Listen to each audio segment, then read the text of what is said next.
Hey guys, what's going on, and welcome back to the channel. Been out here in the garage working most of the day, just on some drive shaft stuff, doing all my universal joints. I don't really feel that it's maybe something you would not want to see. There's a buttload of videos on how to change universals.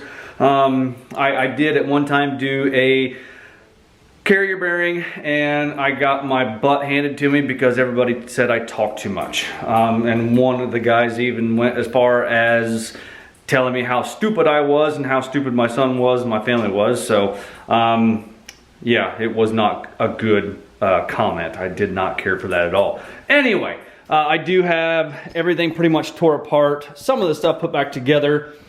Very, very simple, very easy to do. I do have the carrier bearing off. I do have the new one on. I was able to take, first I was able to take and press the center section, this is your bearing right here, out of the rubber isolator. And then I was able to set the drive shaft in there. And in between the two pieces of quarter on top of the X blocks, and was able to push the rest of the carrier bearing out of there. And then putting it on, yeah, it's kind of a, everybody has their own way. I took and set the ears down there on a piece of wood, and then I took a piece of DOM square tubing and put that block on top of there, took that 2-pound sledgehammer, and I whacked the hell out of it until it was seated. So that's just how I did it. It's to each their own, however you want to do it. Gonna go ahead and continue to put the universals together. Taking these apart, the threads are messed up on my C-clamp. So what I was actually doing was I had it sitting up there like that, and I was able to take hammer and some pins and stuff and able to take it apart that way. And then I did put some of them in my press, take them apart, just trying different ways, different methods, different things on how to put them together, take them apart, so on and so on. This is the carrier bearing that I did buy. Everything come from O'Reilly. And then these are the universals I bought. I bought spicers. They come with clips, caps, everything you pretty much need. So one of the things that I would like to see on carrier bearing companies when they make them, put new bolts in there. Because one of the bolts, somebody had cut off, started doing their own thing with it. I was able to get the other one out, match it up. It's a 10-150. Most of these are a 10-150. Some of them are captured like that, and then there's some other ones that actually bolt on just like that. I'm not certain that they have, I'm not sure which models have what. Some of them are captured with a nut inside of the framework or inside of the bracket, and then some of them do have ears that you actually bolt to the bracket itself. I do have that over there also. I cleaned everything up, give it kind of a nice little paint job, just kind of going with everything else going on. So we're gonna go ahead, get the rest of these put together. I do have the front drive shaft over there that I got to take apart yet. So we'll show that, how I took it apart, that process there. Right now we're gonna go ahead and put everything together. This is the rear, this is the differential, this is my center section, and then this piece here will slide on there, and then that is the front section there. So we're gonna go ahead, get this put together, and then continue on. We'll do the front universal, and then I got some things to go over as far as the pan, and if I still have any daylight left, gonna go over some stuff with the transmission cooler. Putting these together are pretty easy. Like I said, I've got a couple of different ways that I've done it. This is the rear differential end, so pretty simple, pretty easy. Take and slide that in there, like so. Take the universal.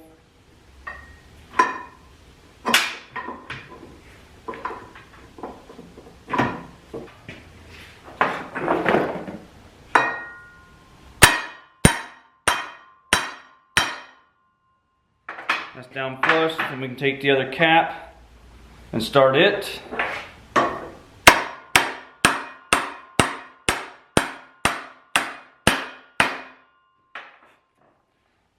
Now everything is tight, or everything is in there flush. We got to go just beyond a little bit to be able to put these little clips in there. So there's a couple of different ways you can do it. You can grab a socket and do it. Just like that.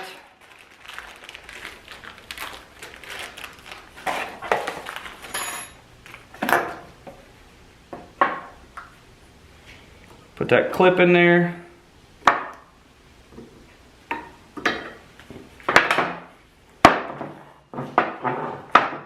Turn it over and then do this side here, kind of pretty much the same way, and make sure everything's seated in place. Just like so. If you're worried about it coming out, you can take just a hammer.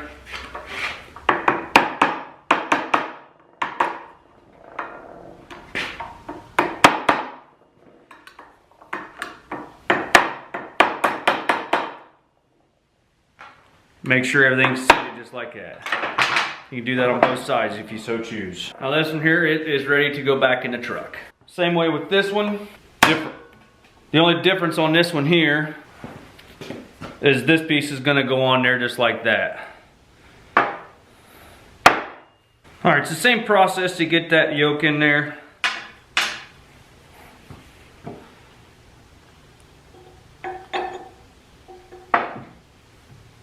Just make sure your universal is straight.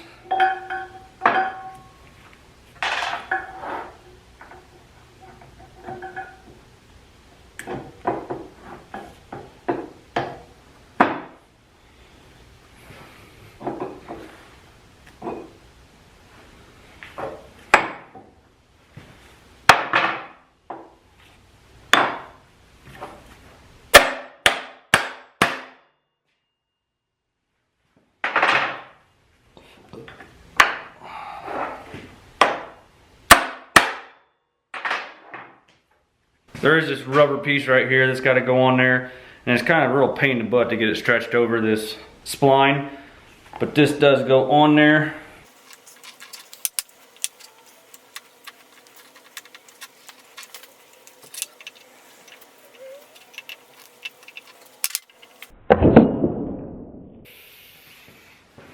Alright, that was kind of too painful to watch, especially with me hitting my finger over here. So anyway, after you get your rubber boot put back on, that just protects this joint right here where that slides in, and also this shaft, so it's easier to get this on and off.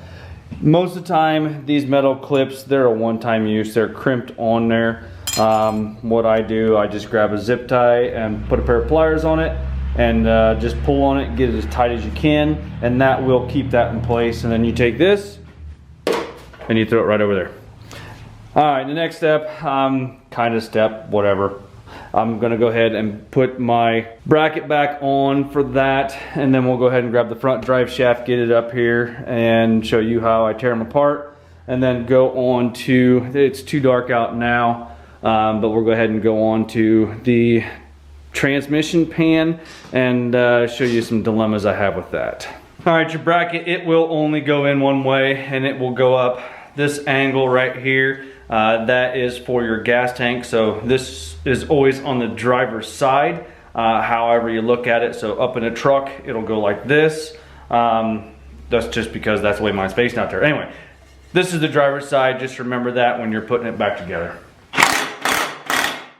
All right, with the rear drive shaft ready to go, we can turn our attention to the front drive shaft.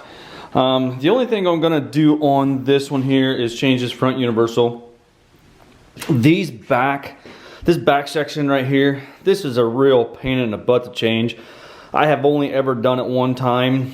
I was successful at it, but it took me quite a bit to try and get it changed. So rather than waste my time doing it, if I need to do it, I'm gonna go ahead and take it to my local drive shaft shop. We would have one here local, and let them do it. To do this, there is a ball and pin right in the center in there. I don't know, get a good look. Right there, there's a ball and pin in the center. To get that back together, to get everything lined up, it's for the average person that doesn't do it every day, it's almost near impossible. So if that absolutely needs done, everything feels nice and tight as far as the universals. So we're going to go ahead and run it, and if it needs changed, we'll address it at a later time. So right now we'll go ahead and get this front part tore, or this front universal tore apart. This is actually what goes into your axle, and get this one here changed. First thing you need to do is go ahead and pull these pins out, or these snap rings out. And then to do that, it's just a pair of needle nose and pinch them closed and pull them out. Unless it's rusted in there so tight that you got to use either a hammer and chisel or a screwdriver or something like that.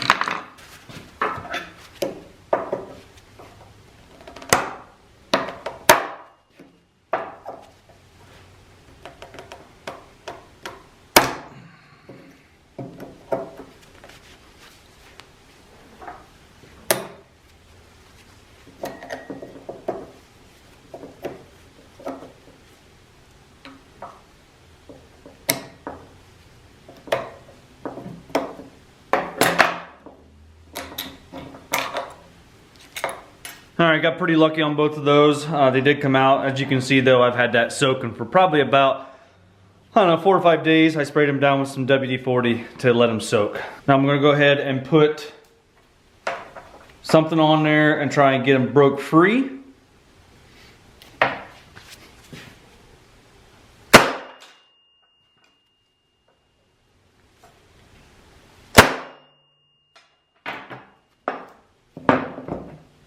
You can see I got it broke free. That's flush now. We'll go ahead and set it up on the universal clamp and then punch it the rest of the way through.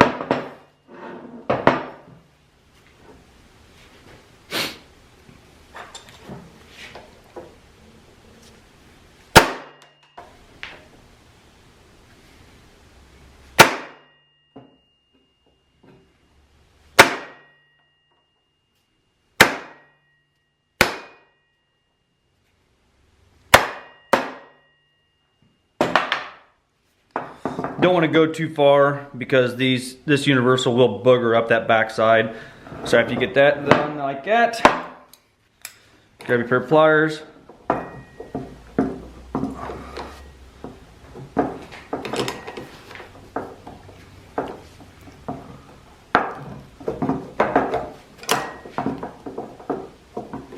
And most time you just pull this cap off, but it seems like it's frozen on there.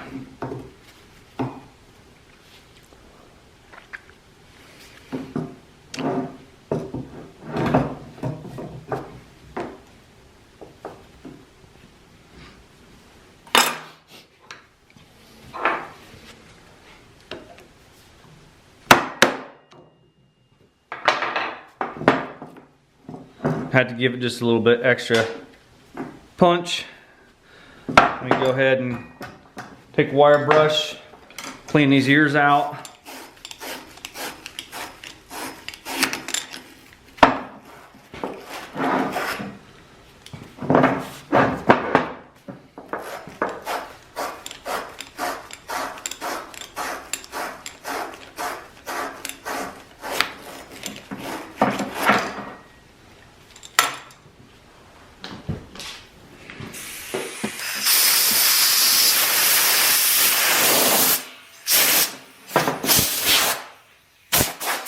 That's all there is to it as far as taking them apart. Now this is ready to have that front universal put back in there, and then this will be ready to go back in the truck.